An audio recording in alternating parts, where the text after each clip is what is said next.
Welcome to P9's exclusive content. I'm standing right here in front of the Hollywood Star Cars Museum.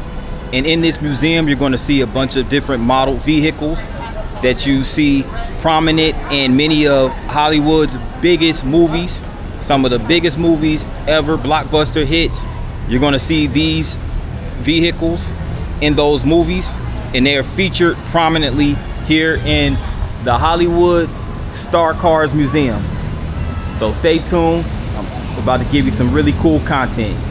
Let's go. Standing outside the Hollywood Star Cars, and here you have Marvel's biggest superheroes.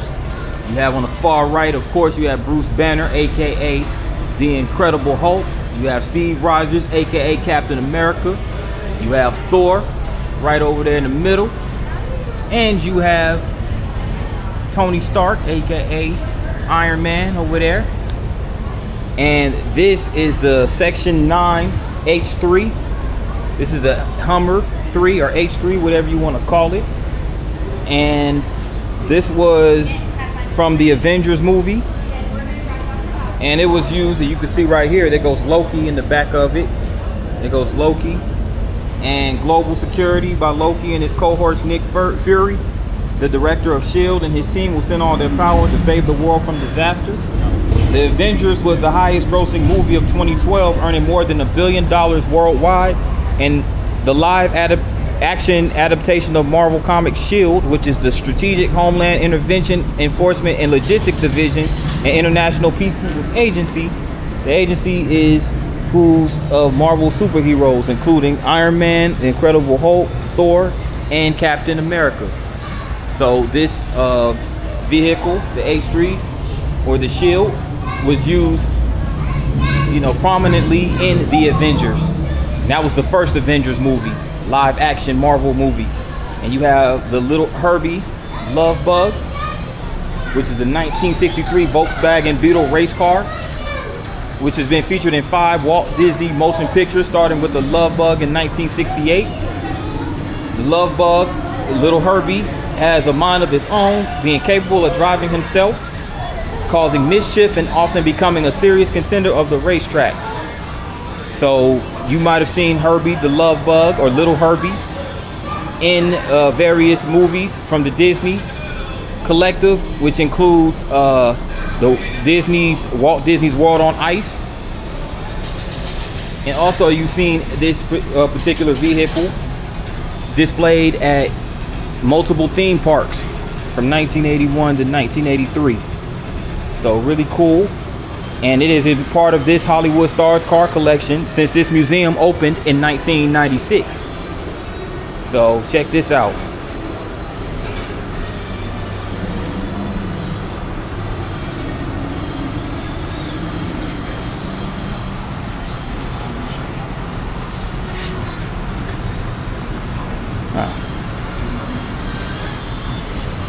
This is the bat scanner receiver, hyper spectrographic analyzer, bat analyzer, and a bat translator.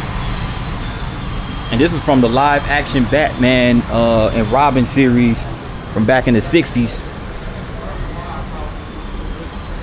The Bat Ray.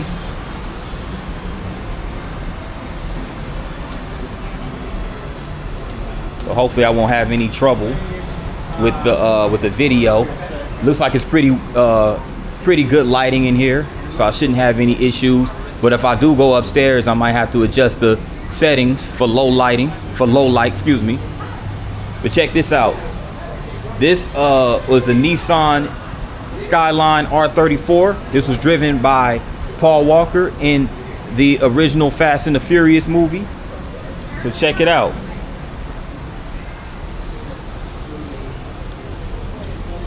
I want to say it's a 5-speed manual. Got the spoiler on the back, as you can see. California plates.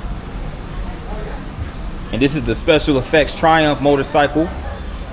It was custom built by the Cinema Vehicle Services and was used while filming the 2018 movie as the bad guys were chasing the Ant-Man van on Triumph motorcycles. This bike was miniaturized by the Wasp right underneath the bad guy ending his part in the chase. So check that out, Ant-Man and the Wasp. And this is you know, these are the movie posters from the Fast Five. Vin Diesel, Paul Walker, and you know, there goes Paul Walker, Tyrese Gibson, Eva Mendes, Ludacris, in Too Fast, Too Furious. This is the first Fast and the Furious that just had Vin Diesel, Paul Walker, Jordan Brewster, and Michelle Rodriguez. And this was Tokyo Drift. Fast and the Furious Tokyo Drift came out in 06. So yeah, this is pretty cool right here. It'd be so cool. We're not allowed to get into the cars. That would have been cool. That would have been good content right there, you know what I'm saying? But it's all good. We can enjoy these vehicles from outside, so no worries. And when it comes to alpha dogs, they don't get more alpha-er than Nissan's legendary Skyline GTR. And through the new R35, GTR may have eclipsed the R34 in performance, but there's something still iconic about how the old R34 looks. Plus, it didn't hurt that Paul Walker had driven an R34, excuse me, in Too Fast, Too Furious. So it was easy to bring it back. So yeah. So the R3Rs, you know, there was a stunt coordinator by the name of Dennis McCarthy who could just pull it out of some warehouse.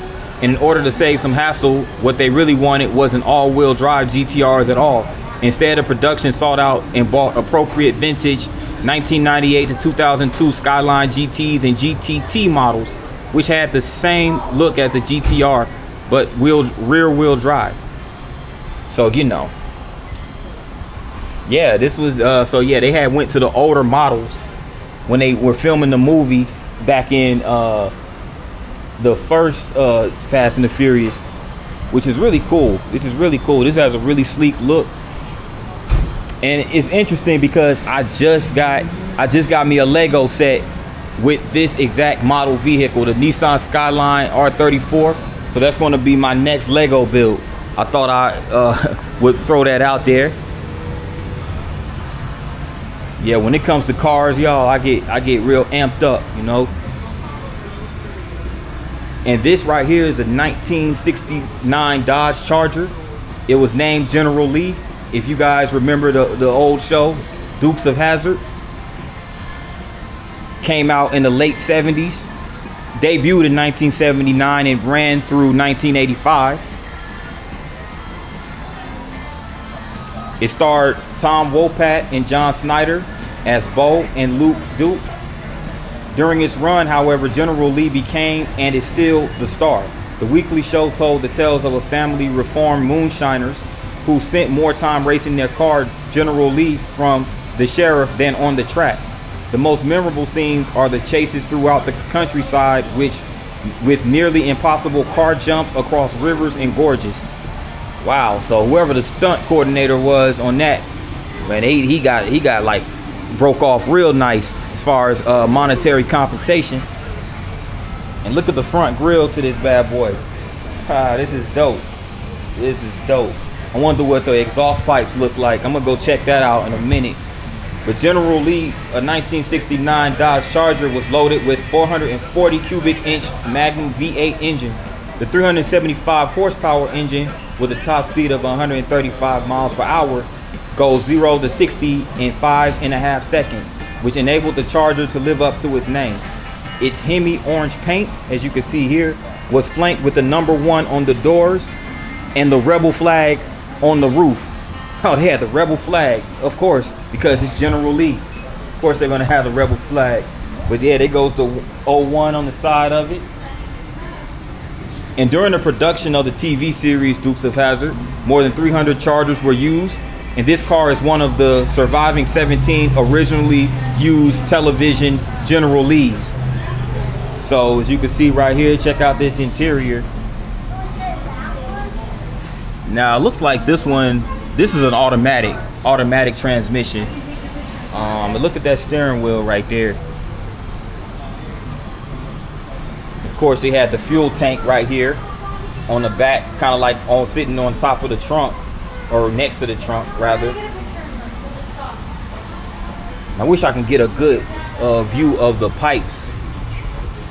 Can't really see the pipes, see what type of exhaust pipes they have, but yeah, this is really cool though. Really nicely designed Dodge Charger from 1969.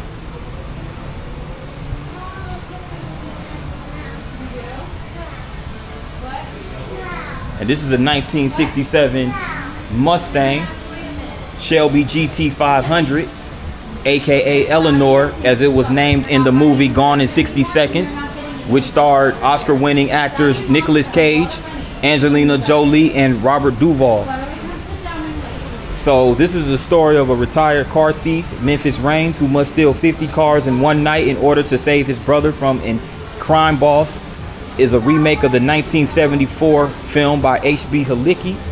And look at this model vehicle right here. Look at this, bro. 1969. They made vehicles like this in 1969. It's a really nice body style, GT500. And look at the interior, really dope. And 1 manual and 10 automatic Eleanors were used to film the movie.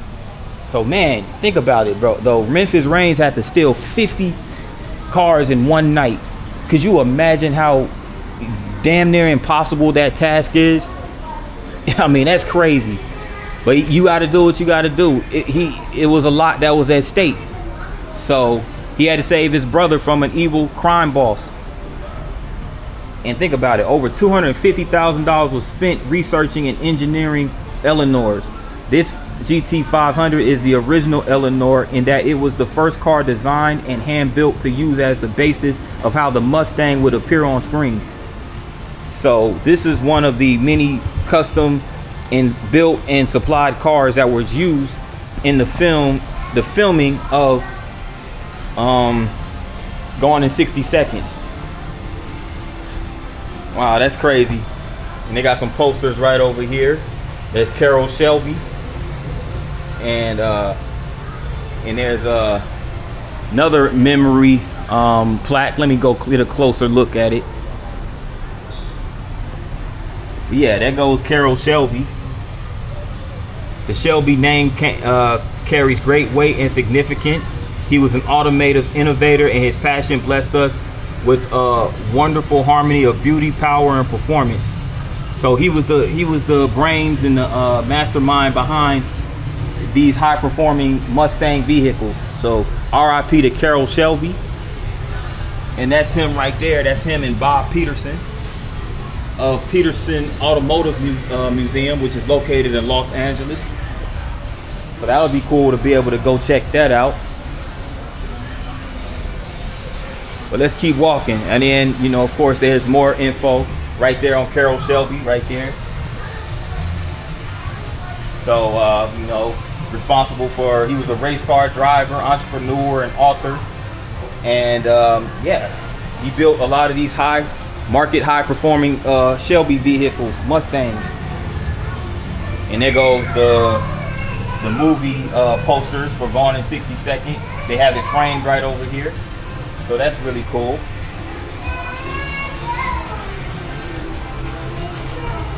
And not only do they have cars in this museum, they also have motorcycles. And this is the 1991 Harley Davidson Fat Boy, which was driven by Arnold Schwarzenegger in Terminator 2 Judgment Day. And that goes image of Arnold Schwarzenegger on the motorcycle, on the Harley Davidson Fat Boy. And there goes a collection of the Terminator. It was actually autographed by the actors of that and actresses of that movie. So it's really cool that they actually donate these particular artifacts from these movies to these museums and put them on display so that people like ourselves can come check them out. Car and motorcycle enthusiast. Well, I'm more of a car enthusiast. I'm not really big on motorcycles, you know, but to each its own. They look cool, but I wouldn't want to ride any of them. Yeah, and there goes the Terminator right there. So this is really cool, really cool. And this is the 2012 Nissan GTR Alpha. There goes the Furious 7 movie. And that's the movie poster right there. Nissan, between the years of 1989 and 2001, and before that, 1969 and 1974, produced a high performance version of its Skyline sedan named the Skyline GTR. Now this car proved to be iconic for Nissan and achieved much fame and success on and off the track. So you can see that midnight blue paint on there. This is sick. This is really a sick body style. The paint, again, you got the spoiler right here. And look at the rims that's on that bad boy.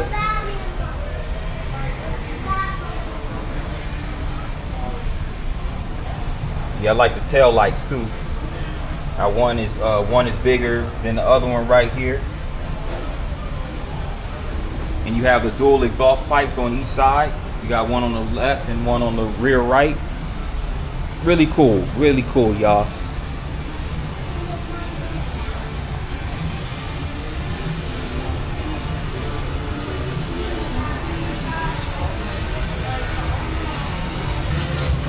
It goes more cool vehicles. This is the F9, or the Fast and the Furious 9 Chevy Monte Carlo late model stock car.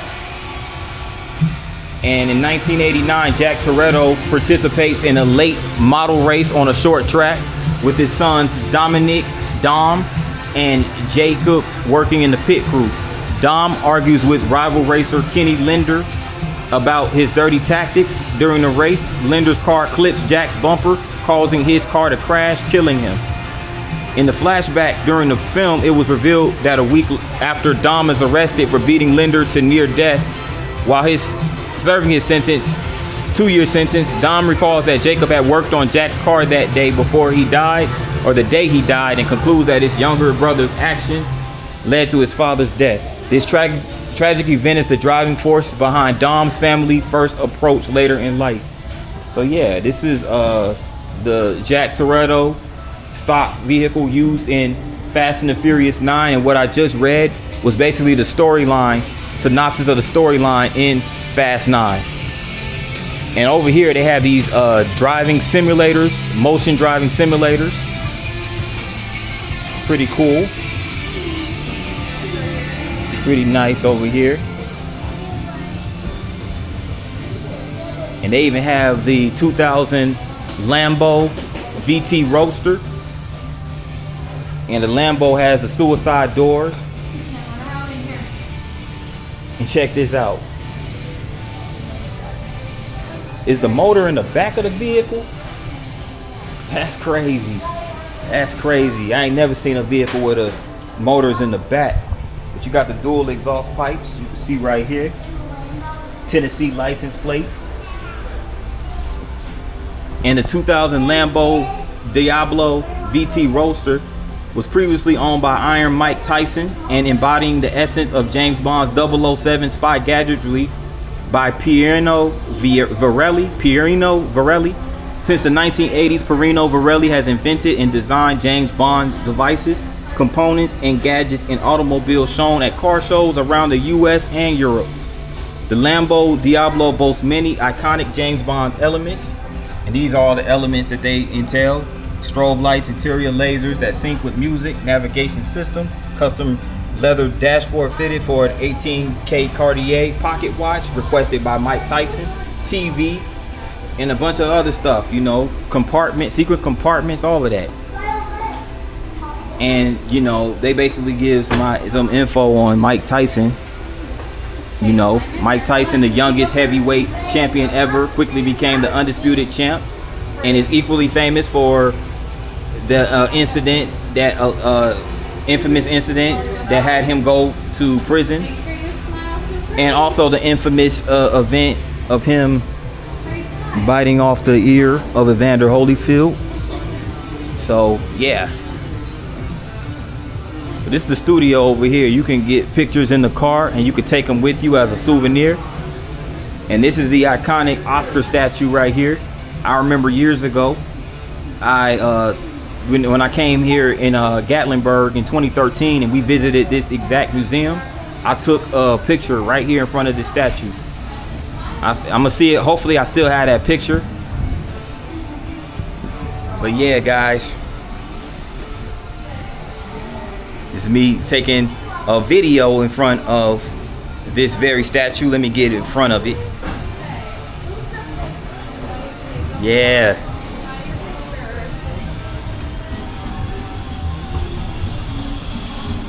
But this is the Yamaha motorcycle, Yamaha bike, used in the John Wick Chapter 3 movie. The third installment of the John Wick series returns with assassin John Wick, played by Keanu Reeves. And he returns with a $14 million price tag on his head and an army of bounty hunting killers on his trail. So this was used prominently in the movie. And the special effects process motorcycle was a real Yamaha MT-09 motorcycle with the engine and transmission removed and replaced with an identical looking wood and fiberglass version. Pretty cool, huh? And you know, they're of course highly visible when Wick was chased by motorcycle henchmen over the bridge by Zero's henchmen on his way to Continental. So this is just basically a statue, or not a statue, excuse me, a poster with explaining Chapter 3 of John Wick and the Yamaha motorcycle as it goes across the New York City's Verrazano Narrows Bridge during the chase sequence. So it just highlights the role that this motorcycle played in the movie. So that's pretty cool. That's pretty cool. And here goes Steve McQueen. Steve McQueen was an American actor and racing driver. His anti-hero persona, emphasized during the height of the counterculture of the 1960s, made him a top box office draw for his films in the 1960s and 1970s. He was nicknamed the King of Cool and used his alias Harvey Mushman in motor races. So yeah, so Steve McQueen was a motorcycle driver and a racing driver, you know. And this is the BSA 1966 BSA A65L 650cc Lightning used by Steve McQueen. There he goes right here. And yeah, this is pretty cool. This is the display of the motorcycle that he became so famous for. And check this out. This is a poster of Steve McQueen in a film called Le Mans. And this is basically the Grand Prix of France. And this is where they drive around the track at 200 miles per hour. So yeah, there he goes right there too, standing outside of his vehicle.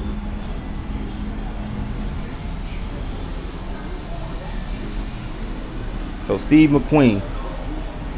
And let's not forget, they also have in Birmingham, Alabama, they have a motorsports museum called Barber. That's somewhere I definitely want to check out as well.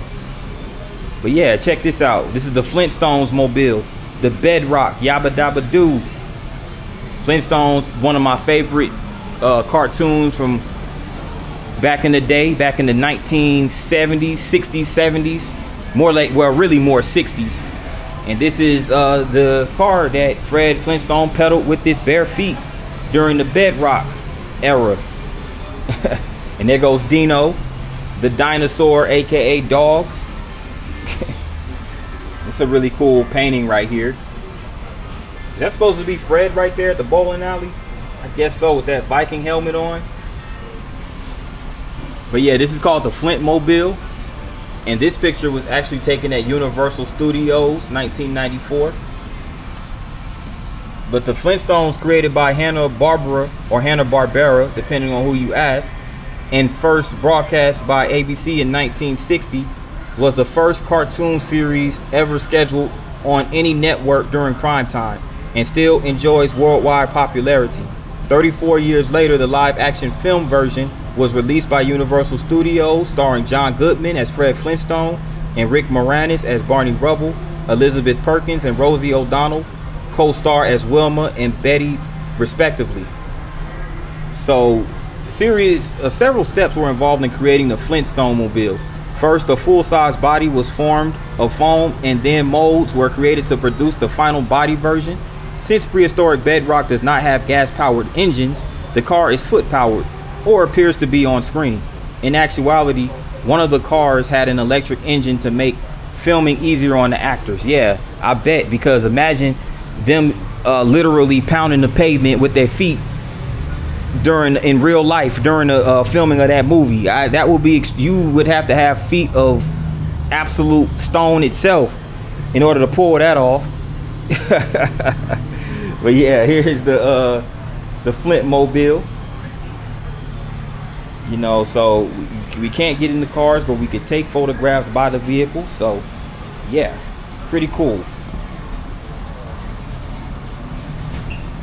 Yeah, this is pretty cool, huh?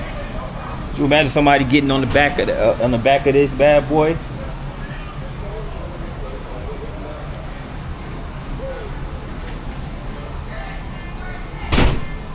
But yeah, Flintstones was a staple. I remember watching Flintstones. Obviously it was before my time in its original run, but we used to watch it a lot as kids on Cartoon Network. They'll play it on primetime in Cartoon Network, or on Boomerang if you had like DirecTV or something like that. But yeah, guys, I'm getting ready to proceed upstairs. It's going to be dark, so I'm getting ready to adjust the settings. But stay tuned, more footage coming. Now this vehicle right here is called the Christine. Now the Christine was built in 1958. It's a Plymouth Fury. Now it's from the movie Christine, but the vehicle right here is called the 1958 Plymouth Fury, known as Hollywood's scariest car. And based on the Stephen King novel Christine, is the story of a teen who lovingly rebuilds a 1958 Plymouth Fury. All is well with Christine, the car with a mind of her own, until Christine, the car with a mind of her own, becomes jealous of anyone who comes between her and her owner and kills them. Wow, that's scary. That is scary. So it was a jealous vehicle. Wow. So it would just kill people. Okay, interesting. But yeah, this vehicle right here is called the Dragula, and it was from the show The Munsters that came out back in the 1960s. Now, I'd never really watched The Munsters like that. I remember it used to come on TV Land back then, but I never really got into it. Not saying it was a bad show or nothing, but I just never really watched it like that. But this is Herman Munster right there. I do remember the name Herman Munster, main character, but I didn't remember the other characters. And yeah, this is really, really cool. Look at all those pipes right there.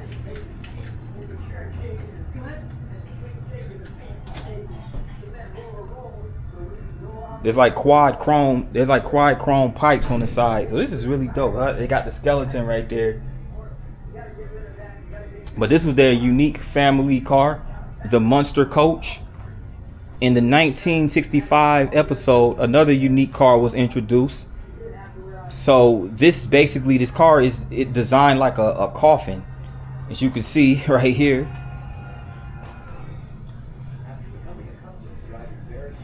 Dragula, born 1367 and died whenever this car was designed, which looks like in 1965. This is a really unique and cool like custom built vehicle. But yeah, there's like a timeline too they have listed right here. I don't know if you guys can really see it, but on the first date of 1893, it says the world's first film production studio was built by Thomas Edison. And Henry Ford also has the internal combustion engine running in 1893.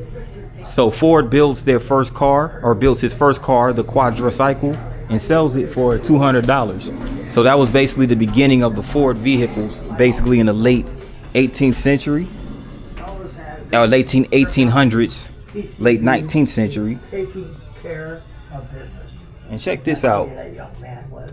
He took care of business.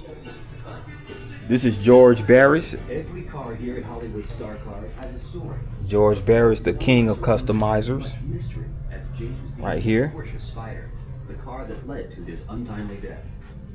This is one of the most interesting. They even have a display right here of George Barris. James Dean death car. The car that was crashed. There goes James Dean I acquired from right the there, family, who died in a car crash. and we took it There's a on bunch of displays right here. convention tour. They even have Back to the Future And model vehicles, the DeLorean, stuff like that. But yeah, George Barris was real good at customizing vehicles for, you know, especially for to be used in like TV shows and films and things like that. There goes the Ghostbusters vehicle right there. There goes his bat mobile that he designed, customized. And there goes the General Lee vehicle right there that we saw earlier from the Dukes of Hazzard. And there goes his yellow jacket that he was known for wearing. George Barris, Stars Cars. So that's where we started what we call the curse of the James. And look at this. They even have a Kodak Theater video presentation. Creating more cars for film and television than anyone in America, he has truly earned the title King of Customers. Hollywood Thank you Walk for of visiting Fame. Hollywood Star Cars in Gatlinburg. Now this is dope right here. Wonder if y'all can see me. I'm so dark, y'all probably can't even see me, you know, or barely can see me. I gotta use the lighting from the screen. A tour through the Hollywood Star Alright. Cars Museum is a tour through some of the most famous movies and TV shows of the last 50 years. There goes another one of those golden statues. Creation of George Barris, who has made more famous Hollywood movie and TV stars. Oh snap, look at this.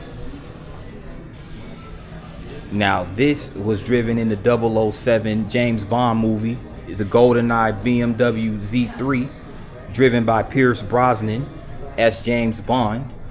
Yo, check this out.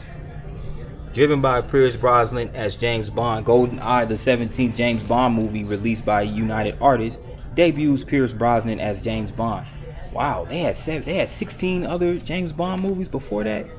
Wow, I did not know that. But anyway, Agent 007 and Her Majesty's Secret Service, armed with this license to kill, Bond races to Russia in search for the stolen access codes for that can fire an electromagnetic pulse towards Earth and render anything with an electric circuit inoperable. So yeah, as always, James Bond is furnished with only the best weapons and gadgets, which Q, the Secret Service equipment officer, has on hand. So this includes the Z3 automobile, which has all the usual refinements, machine guns, smoke screen, bulletproof driver's compartment, and electronic communication system. So yeah, this is it right here. These are the movie props right here. These were the movie props. So you got the firearms, you had the golden Spectra ring from Thunderball, and you had Die Another Day, which featured Halle Berry. That's Halle Berry right there with the PPK silencer. So you had the props that were used in the movies. BMW Z8 Fender missile. And look at this, they had the laser rifles. A lot of the props that were used in the different movies for 007. Bond, James Bond. Yeah, they had a bunch of silencers and Berettas that were used in there as well.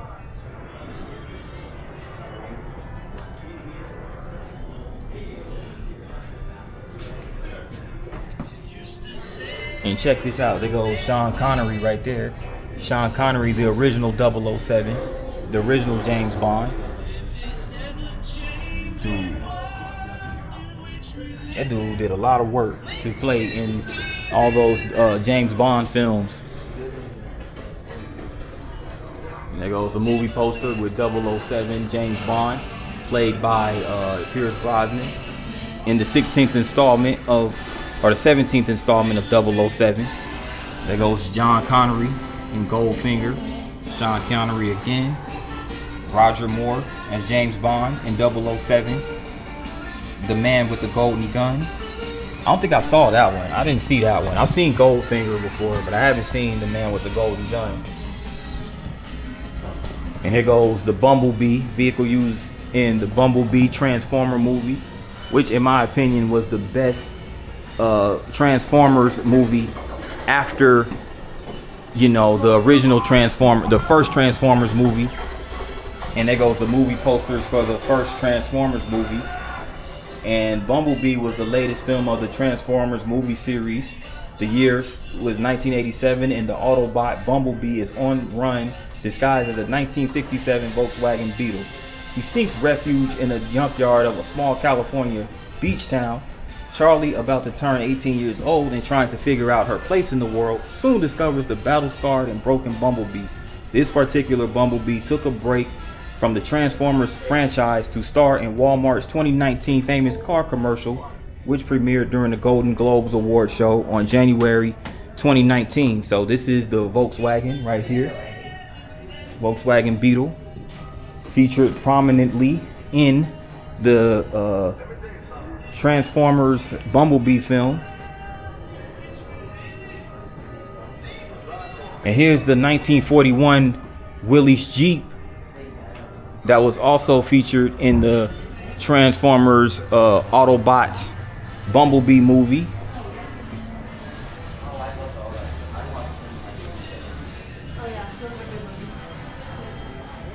So, trying to flee the hostile humans, Bumblebee quickly scanned a Jeep alternate mode to make his escape and fled through the woods until he was cornered outside an abandoned mine shaft. Wow.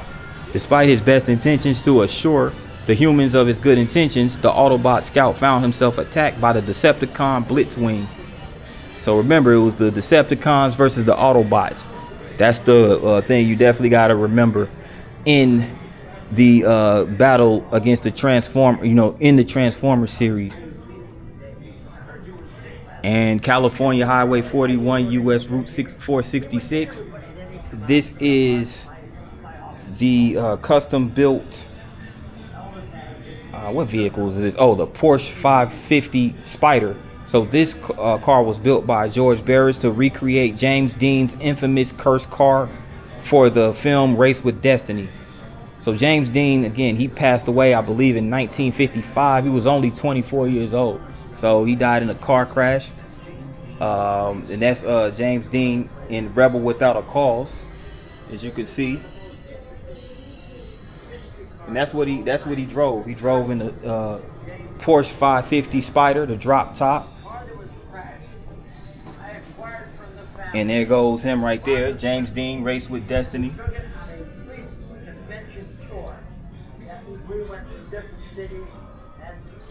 And this was about Race with Destiny was a fact-based movie portraying the story of the ill-fated love affair between James Dean and Pierre Angeli. It was shot on location where James Dean lived and loved until his death at the wheel of his Porsche 550 Spider outside of Chalon, California. Yeah, that's crazy. There he goes right there too. James Dean, Race with Destiny, a film by Marty Rustam. Also starring Casper Van Dien, Diane Ladd, and Robert Mitchum. And once again, there goes the king of customizers, George Barris. Wow, really cool. This is a really cool vehicle. It looks like the stick shift right there is broken. So I can't really tell if it was a 5 or it's more than likely a 5-speed. If I had to take a guess. But yeah, here goes the 1977 Pontiac Trans Am. Featured prominently in the 1977 film Smokey and the Bandit, starring Burt Reynolds. And there goes the poster for Smokey and the Bandit right there. And here's the actual vehicle right here. And look at those leather seats. Look at those leather seats in this Pontiac Trans Am. Speaking of Burt Reynolds, while I was talking about Dolly Parton earlier, this is kind of a side note, but I forgot to mention in my Sevierville video that Burt Reynolds actually starred alongside Dolly Parton in this movie. I think it was called The Whorehouse in Texas or something like that, where Dolly Parton was she was the head of a brothel. She basically ran a brothel in Texas, and it was a musical, and Burt Reynolds and Dolly Parton starred in it. I thought that was pretty interesting. But anyway, back on track. This is another one of these vehicles. Not sure what it is. Let me get some. Oh, this is the Beverly Hillbillies Jalopy 1922 Oldsmobile touring sedan from the Beverly Hillbillies. And here goes the old lady right there on the rocking chair, sitting on the back of this bad boy. But the Beverly Hillbillies, originally a sedan, this car was converted into a jalopy pickup truck, similar to what you might find deep in the Ozark Mountains, home of the Beverly Hillbillies, one of the longest running television series all time. The Beverly Hillbillies premiered in September 1962 on CBS. In 1993, it was recreated into a full-length feature film by Universal Studios, starring Jim Varney as Jed Clampett, Diedrich Bader as Jethro Bodine, Erica Elenick as Eli Mae Clumpett, and Cloris Leachman as Granny. Okay. Interesting. Yeah.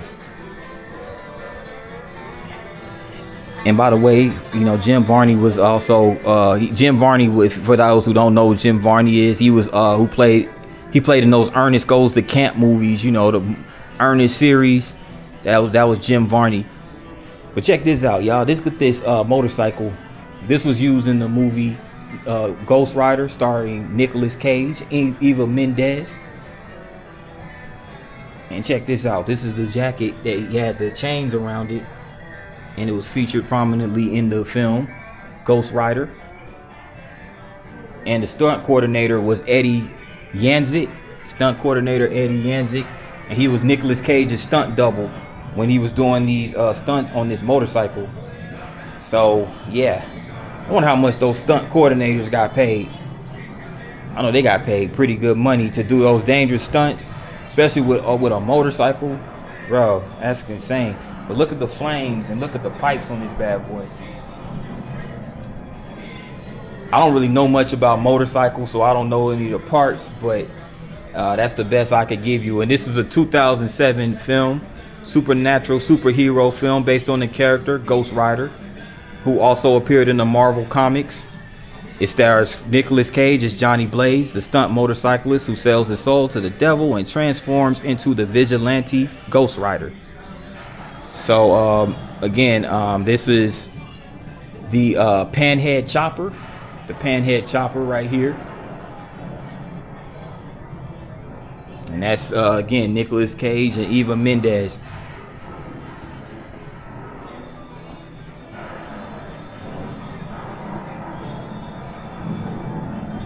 Now, what's this right here? Who's this guy? I guess this is. Oh, this is the Mayberry. Oh, this is the Mayberry deputy, motorcycle deputy. I'm guessing this is from the Andy Griffith Show. Yeah, it has to be the Andy Griffith Show, because look at it. Look at these gas prices, y'all. Just imagine the gas prices in 2025 with 30 cent, 50 cent, 55 cent. Bro, I think we would be borderline millionaires, bro. Like, I seriously feel like we would be borderline millionaires, y'all, if gas was only 55 cent, 30 cent, 50 cent a gallon.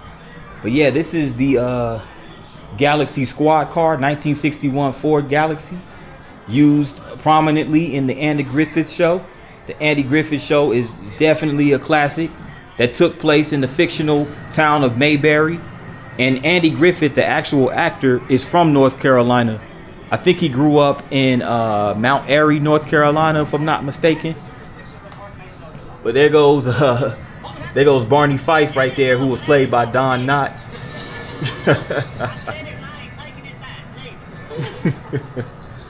Oh, I forgot to mention too that Jim Neighbors, who went on to play Gomer Pyle, he also was in the Andy Griffith Show.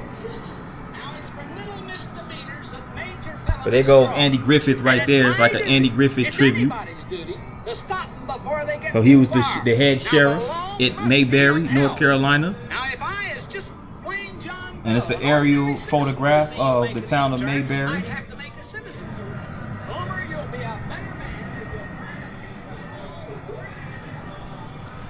But let's go check this out over here.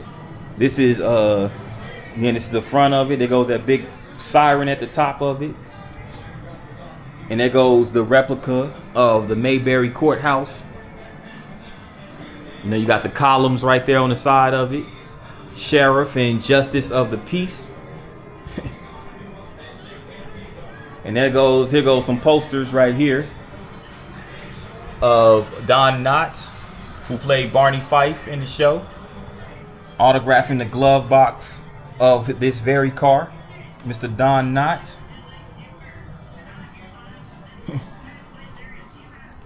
And if you're a huge sitcom fan like myself, then you also know that Don Knotts was in Three's Company. He was in there with Jack Tripper. I think he was like the landlord or something. But yeah, this is the vehicle right here, which we're about to see. It's called the Joe Storm Chaser 1982 Jeep pickup. It was featured prominently in the film Twister, starring Helen Hunt, released in 1996. So Twister was a film about meteorologists who want to learn as much as they can about tornadoes. But in order to do this, they must get inside of the tornado and launch Dorothy, a data collecting instrument. A tough vehicle was needed to carry Dorothy to the tornadoes, and this Jeep pickup was perfect. That is, until it was destroyed by a tornado during the making of the movie. 3 trucks were used to film these scenes. Had this only the one that had survived. So this is the only vehicle to survive from the film, and it's so dark over here. But you can see this is the vehicle. It was called the Storm Chaser 1982 Jeep pickup truck. Oh shoot! Look at that. Yo, look at that, bro. That's insane. Oh, this is some really cool effects. You hear the thunder, and you see the lights blinking, the lights flickering. That's pretty cool. Right here in front of this Storm Chaser 1982 Jeep pickup. And here's a movie poster from the creators of Jurassic Park and the director of Speed. This is Twister.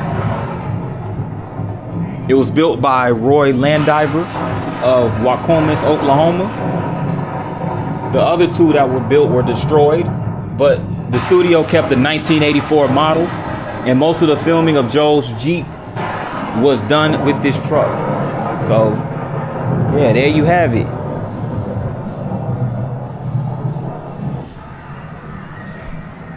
And this is the vehicle used in MASH. So I'm not really well versed on the characters on this show, so forgive me, but MASH was a huge success, one of the longest running series of all time. This is MASH. And you also have the Dirty Dozen movie poster right there. But yeah, this is pretty cool. This is the vehicle they used in MASH.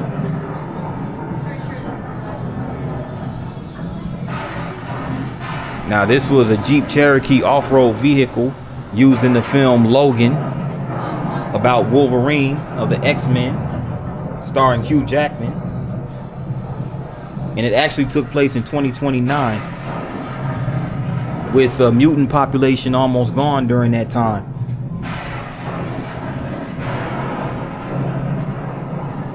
So this is just a kind of a poster that highlights the storyline of Logan. So this vehicle was used in there. It was built with a giant 4x4 chassis. Movie makers were adamant that the look of the Jeep remained unmilitarized. They were to appear as a heavy-duty off-road vehicle. So they wanted to give it that off-road vehicle look and not make it a militarized looking vehicle. Yeah, but you could tell by the seats, it was definitely used for off-roading.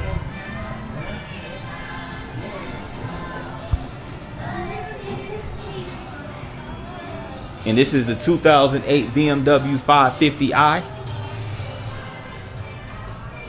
George Clooney, Brad Pitt, using the film called Wolves. I don't remember this movie at all. I've never heard of it, I promise.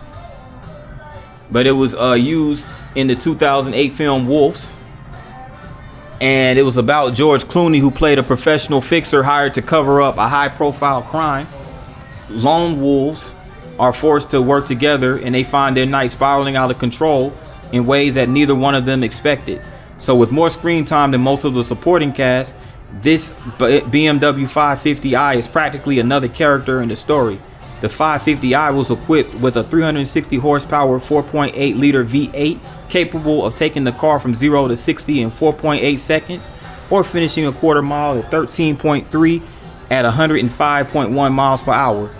So this thing had a lot of horsepower.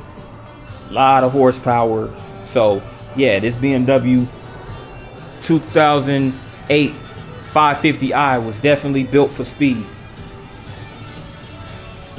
And this is the famous DeLorean that was driven and famously featured in the Back to the Future.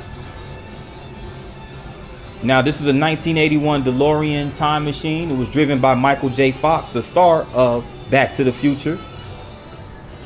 And the year is 1985, but not for long, because teenager Marty McFly, aka Michael J. Fox, is about to be blasted to 1955 aboard a plutonium-powered DeLorean created by eccentric genius Doc Emmett Brown, who was played by Christopher Lloyd. And there goes the statue of Doc right over there, Doc Emmett Brown. And this is a DeLorean, and look how the DeLorean was built. You have to be eccentric to create something like this. Look at the wiring, look at the batteries and the wiring. And look at the engine, bro. Look at this. It's insane, isn't it? This jump was basically a rocket. You have to be a mad scientist to build something like this. And here are some of the artifacts used in the movie. You had the sunglasses right here. You had the Michael J. Fox Back to the Future hat. And there was also a Back to the Future 2, where a lot of these, you had the Pizza Hut, dehydrated Pizza Hut bag. And you had Michael J. Fox.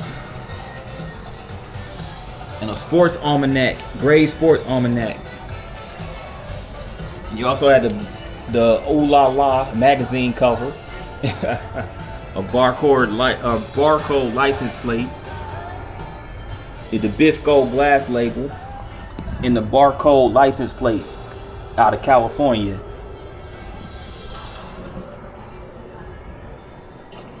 Wow.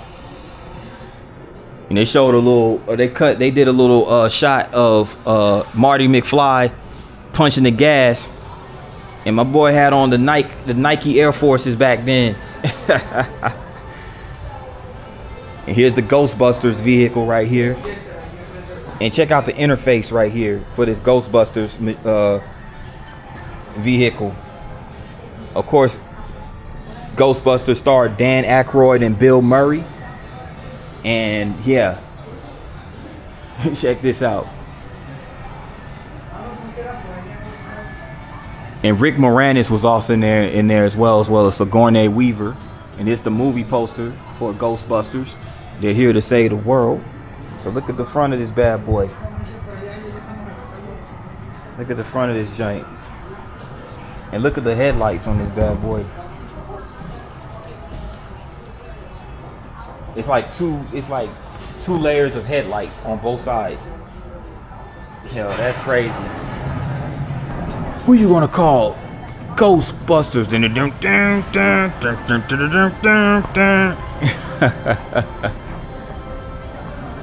Yep, that's it right there. And it goes the Herbie Love Bug. We looked at this one earlier, so there's no need for further elaboration.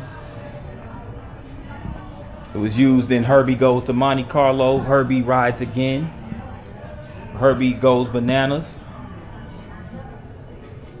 This is the 1953 Buick Skylark, which was owned by Bob Hope. And it looks like there's Bob Hope over there. Statue. Wow. They've had the golf clubs in the back seat. This was a Buick Skylark 1953. Yo, look at the radio in this bad boy. Look how old this joint is. Look at the steering wheel. Wow. Look at the shifter. Crazy. But I like that interior though. That interior is sick, and the color scheme. This color scheme is like it's kind of like a tan, kind of like peach. I like how they coordinate. They almost look like army like cream colored mixed with some green. It's really dope. Palm Springs Country Club. Bob Hope, best known as a comedian. He's always, he was, basically he would go entertain the troops in the military. That's what he was known for. It was built as a limited edition to commemorate Buick's 50th anniversary. So each Skylark was custom built in order with the owner's name embedded into the steering wheel. And this one was personalized for Bob Hope. So that's dope. That's really dope. Now here we go. We have two of some of the really greatest entertainers. You have Michael Jackson right here. Check out your boy MJ. Check this out. What vehicle is this? They have the Thriller album framed. This is 37 million copies. He went into the Guinness Book of World Record for highest selling album of all time. And here goes a poster of Michael Jackson in Thriller. And there goes footage of him performing in concert. So it's only right that you memorialize Michael Jackson. And this is his Mercedes-Benz 500 SE. This thing is sick. Let me make sure I get that emblem. See, I can't. Let me see if I can get that emblem. There we go. Look at it. You see it. Y'all see it. And look at the rims. Y'all see it. Leather interior. Look at that lamp right there. Did it come like that? Did it come with? Or they just put that in there, that lamp, to light so that it can be lit up right there. This is dope. This is really nice. And there goes Michael Jackson right there. There goes his glove. They go the glove right there. Of course, the famous glove. The Michael Jackson Bad album. And the Thriller album with the microphone. Greatest selling album of all time. And this is the 1985 Mercedes-Benz 500 SEL. And Michael Jackson, recording artist, dancer, singer, songwriter, referred to as the King of Pop. And he is recognized as the most successful entertainer of all time, according to the Guinness World Records. He debuted his professional music career along with his brothers as member of the Jackson 5, then the Jacksons in 1964, and began his solo career in 1971. So he had 13 Grammys, 26 AMAs, more than any other artist, including the Artist of the Century. And and this was never actually intended for the American market and imported on a very limited basis. So wow. But it's Michael Jackson, so the Mercedes definitely were going to accommodate Mike. If he wanted it, he got it. And it was originally used for his Neverland Ranch, or meant for that reason. And this is Elvis's vehicle right here, Elvis Presley. Here go Elvis Presley. And here goes Elvis Presley right here. His museum, certificate of authenticity, his golden disc, most #1 albums by a male soloist. So there goes a picture, it looks like, of Graceland, his mansion in Memphis. And this is Elvis Presley. This is his 1975 Lincoln Continental. And there go Elvis right there with the shades. Please do not touch. Okay. Tennessee temporary tag.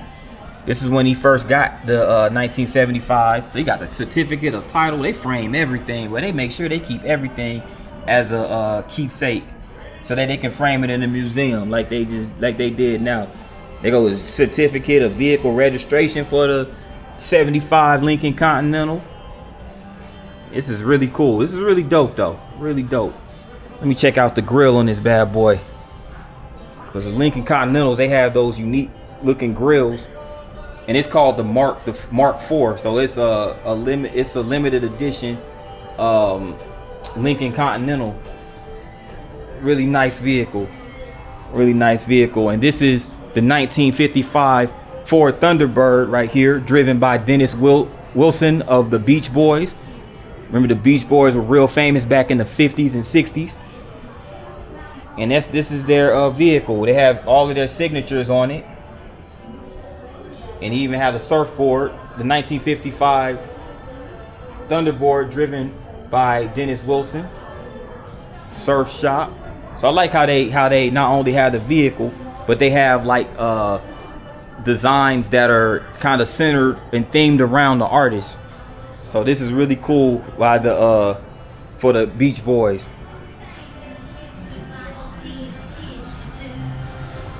And this is Dolly Parton's 1997 Cadillac the Elegance. So you already know they had to put Dolly Parton's vehicle in here. Miss Dolly Parton, Tennessee's very own. And look at all these. They have her guitar framed right here. They have her certificate of title for her 97 Cadillac. And that's her studio right here. That's an image of her sitting in front of, or standing in front of her studio in this very vehicle. And that's Dolly Parton in Steel Magnolias. See, I forgot that she was aside from being a recording legend, country music legend, she was also an actress. Or she was also an actress. And these are her many major music award accomplishments.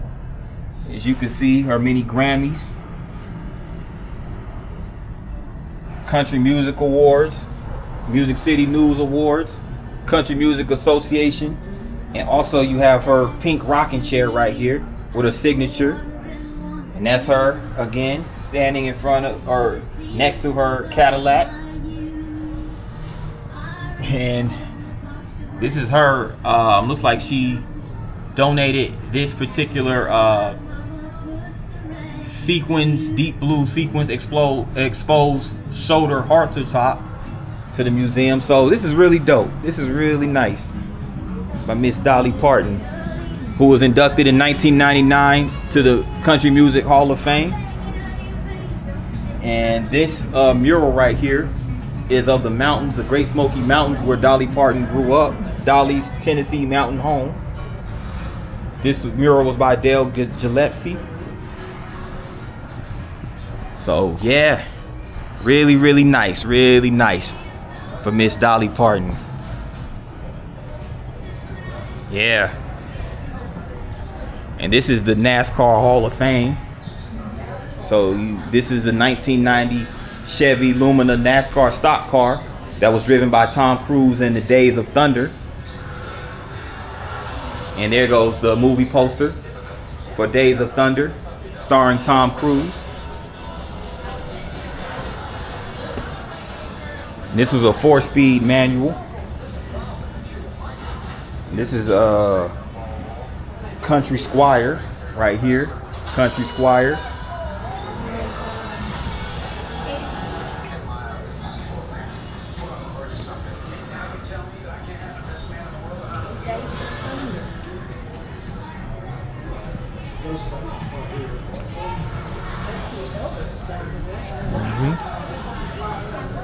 And this is the Ford versus Ferrari 24 Hours of Daytona winner.